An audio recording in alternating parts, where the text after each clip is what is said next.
भगवान ब्रह्मा के मानस पुत्र महर्षि अत्रि का विवाह कर्दम ऋषि की कन्या अनुसुईया से हुआ था। अनुसुईया बेहद पतिव्रता स्त्री थी। उनकी पतिव्रता की तुलना तीनों लोकों में किसी भी स्त्री से नहीं की जा सकती। अनुसुईया बेहद पवित्र व पति धर्म को धारण करने वाली देवी थी। एक बार माता पार्वती, माता लक्ष्मी व माता ब्राह्मणी को इस बात का अभिमान हो गया कि पतिव्रत धर्म में उनसे बड़ा कोई नहीं है।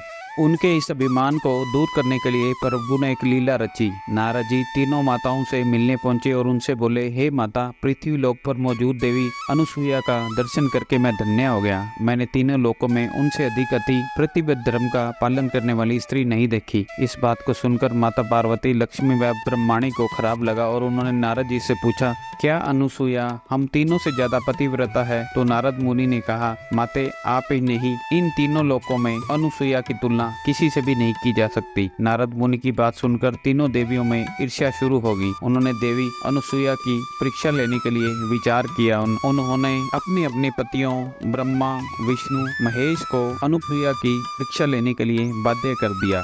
एक बार महर्षि अत्रि अपने आश्रम से बाहर गए हुए थे, तो उस समय तीनों देव मुनियों का रूप धारण करके उनके आश्रम पहुंचे और भिक्षा की याचना करने लगे। माता अनुसुईया ने तीनों मुनियों का आदर सत्कार किया, पर तीनों देवों ने उसे अस्वीकार कर दिया। जब माता अनुसुईया ने उनसे क्रोध का कारण पूछा तो उन्होंने कहा कि अगर आप हमें गोद में बिठाकर भोजन कराएंगी तभी हम इसको ग्रहण कर पाएंगे।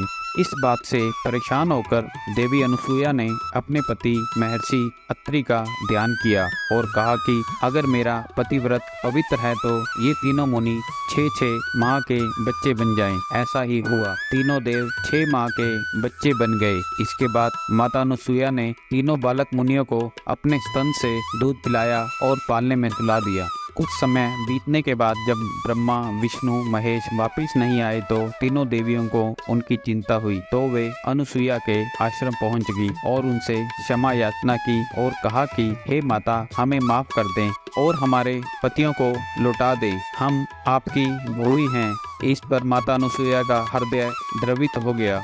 उन्होंने बच्चों पर जल छिड़ककर तीनों देवों को पूर्ण रूप प्रदान कर दिया। माता अनुसुईया से प्रसन्न होकर तीनों देवों ने उनसे वरदान मांगने को कहा, तो उन्होंने कहा कि आप तीनों देव मुझे उत्तर स्वरूप में प्राप्त हो जाएं। इस पर तीनों देवों ने तथास्तु कहा और अपने अपने लोक लौट गए।